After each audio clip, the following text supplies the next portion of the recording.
السلام علیکم دوستوں، امید کرتا ہوں آپ سب خیریت سے ہوں گے۔ دوستوں میرا نام ہے محمد یوسف اور میرا یوٹیوب چینل دیکھ رہے ہیں اجرا آفیشل۔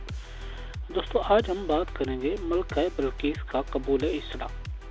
دوستوں آگے بڑھنے سے پہلے گزارش ہے کہ آپ ہمارے چینل کو سبسکرائب کر دیں تاکہ ہماری ہر نئی آنے والی ویڈیو کو نوٹیفیکیشن آپ کو بر وقت مل سکے۔ دوستوں چلتے ہیں اپنی ویڈیو کی طرف۔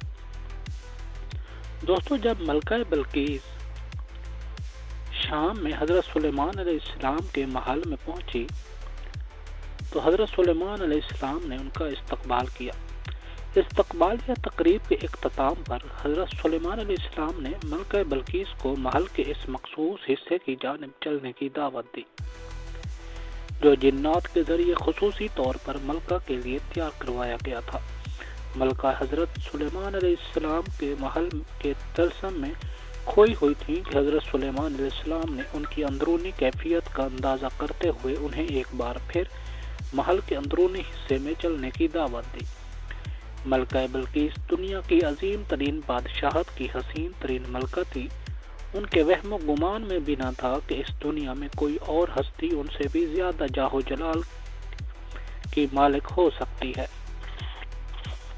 ملکہ حیرتوں کے سمندر میں ڈوبی اپنی نشست سے اٹھی۔ حضرت سلیمان علیہ السلام نے ملکہ کو آگے بڑھنے کا اشارہ کیا اور خود چند قدم پیچھے ہو گئے۔ ملکہ نے آگے بڑھ کر شیش محل کے نفیس و شفاف فرش پر قدم رکھنا چاہا، لیکن دیکھا کہ صحن میں پانی بھرا ہوا ہے جس میں محل کے ستونوں اور میزبانوں کا عکس نظر آ رہا ہے۔ تو ملکہ نے سوچا کہ شاید پانی سے گزر کر آگے جانا بھی اس ملک کی کوئی استقبالیہ رسم ہوگی۔ چنانچہ انہوں نے پانی سے گیلا ہونے سے بچانے کے لیے اپنے دامن اوپر اٹھایا۔ حضرت سلیمان علیہ السلام نے کہا، یہ ایسا محل ہے جس کے نیچے بھی شیشے جڑے ہوئے ہیں، اور وہ بول اٹھی کہ اے میرے پروردگار، میں خود پر ظلم کرتی رہی ہوں، اب میں سلیمان علیہ السلام کے ساتھ اللہ رب العالمین کی مطیع و فرما بردار بنتی ہوں۔ سورۃ النمل آیت نمبر 44۔ یعنی جب ملکہ کو فرش کی حقیقت کا علم ہوا تو اپنی کوتاہی اور غلطی کا بھی احساس ہو گیا، اور انہوں نے اپنی کم علمی کا اعتراف کرتے ہوئے مسلمان ہونے کا اعلان کر دیا۔ ملکہ بلقیس کے مسلمان ہونے کے بعد کیا ہوا؟ قرآن کریم یا کسی مستند حدیث سے مبارکہ میں اس کی تفصیل نہیں ملتی۔ ملکہ بلقیس نے حضرت سلیمان علیہ السلام سے نکاح کر لیا۔ جیسا کہ اوپر بیان کیا گیا ہے کہ ملکہ بلقیس کے مشرف با اسلام ہونے کے بعد کیا حالات پیش آئے، قرآن کریم نے اس حوالے سے سکوت کیا ہے۔ یہی وجہ ہے کہ کسی شخص نے جب حضرت عبداللہ بن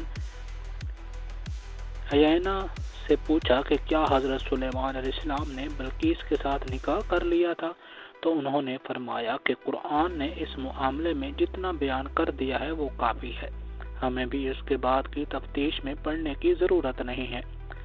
تاہم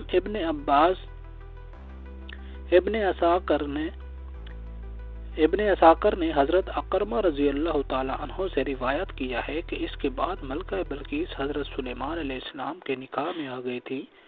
انہیں ان کے ملک میں برقرار رکھ کر یمن واپس بھیج دیا گیا تھا۔